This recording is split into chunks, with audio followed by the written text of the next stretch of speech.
د عمران خان گرفتاری یا نااهلی گرفتاری او نااهلی خو ډیره وړه خبره ده.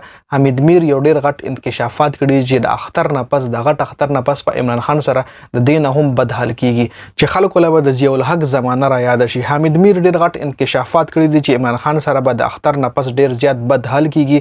عمران خان تخپل هم پته نشته چې عمران خان سره به سکی گرفتاری او نااهلی خو ډیره وړه خبره ده. عمران خان کسانو سره اوس هم حالات بد روان دي.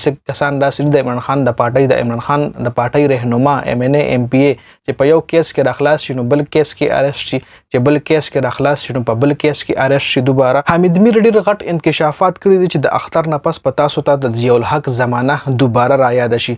بیا ته انکر تاسو کو په هغه انټرویو کې حمید میر نه چې عمران خان وایي چې ما بنا اهلکه یا به زما گرفتاری کیږي او یا زما چې څومره هم کیسز دي دا به ملټری کورټ ته وړاندې کوي.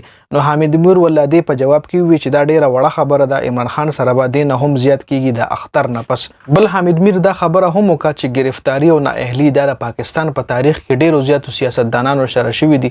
هغه سیاستدانانو سره هم دا گرفتاریان او نااهلیان شوي دي کوم سیاستدانانو چې د پاکستان په جوړولو په تحریک کې هم ایسایشتلی و، د پاکستان د پاره ډیره منډه تړواله و او هغه سیاستدانو سره هم نااهلی شوي ده، هم ور سره گرفتاری شوي ده. نو نااهلی او گرفتاری د پاکستان په تاریخ کې ډیره وړه خبره ده. خو راتلونکي ټایم کې د غټ اختر نه پس عمران خان سره کم واقعیت پر راځي، عمران خان سره کم حالات راځي، دا عمران خان دغه سوچ هم نشي کولای. چون کې د عمران خان نه پس چې کم د پارټۍ رهنما د شاه محمود قریشي دی چې هغه اوس هم بهر دی، په جیل کې نه دی.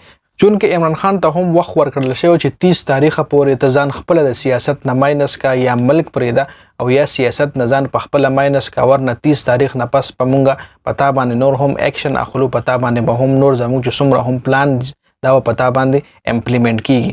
داغه انکشافات چې کوم دینن حمید میر په یو انټرویو کې وکړ چې هغه صفه خبرو کې په دغه انټرویو کې چې عمران خان سره به داسې واقعیت کیږي چې ټوله دنیا به یار ساتي او خلکو لبا د جنرال ضیاء الحق د کم دور او خلکو لرایار شي چې عمران خان سره به کم حالات کیږي. چون کې په الکترونیک میډیا باندې د عمران خان نوم داسې کولیا مشتل مطلب من دي، خو بیا هم حمید میر د انټرویو چې کوم ورکړی دا په الکترونیک میډیا د مخیال جیو چینل باندې ورکړی دا چې پکې هغه کولیام د عمران خان نوم هم اشتل دا څومره خبرې په دې ویډیو کې تاسو لمو کې دا ټولې خبرې د حمید میر دخلي دي. نو آیا چې په دې خبرو باندې عمران خان یری یا سبل سوجه ده چې دومره کولو خبرې د عمران خان حواله سره کیږي چې عمران خان سره به حالات نور هم بدتر کیږي، د عمران خان چې کم حالات دي اب نور هم بدتر کیږي. نو چې اوس د دې خبرو شاله مقصد څه دی، آیا د خبرو کې حقیقت شته کنه؟ څومره هم ویورز ویډیو ګوري نو کمنټ کې ما سره ضرور تاسو خپل رائے شریک کړئ چې آیا حمید میر چې دا کم انکشافات کړی دي د کې حقیقت شته کنه؟ راتلونکي ټایم کې آیا عمران خان سره به واقعي دغه رنګ حالات کیږي چې کم حالات مطلب حمید میر بیان کړی دي چې نااهلی او گرفتاری ډیره وړه خبره ده، د نزیات په عمران خان سره کیږي. چون کې عمران خان خوای چې ما به نااهله کوي، ما به گرفتاری جیل له به ورچې زما کیسز به ملټری کورټ له وړاندې کوي. نو آیا دینه به نور هم زیات عمران خان سره کیږي کنه؟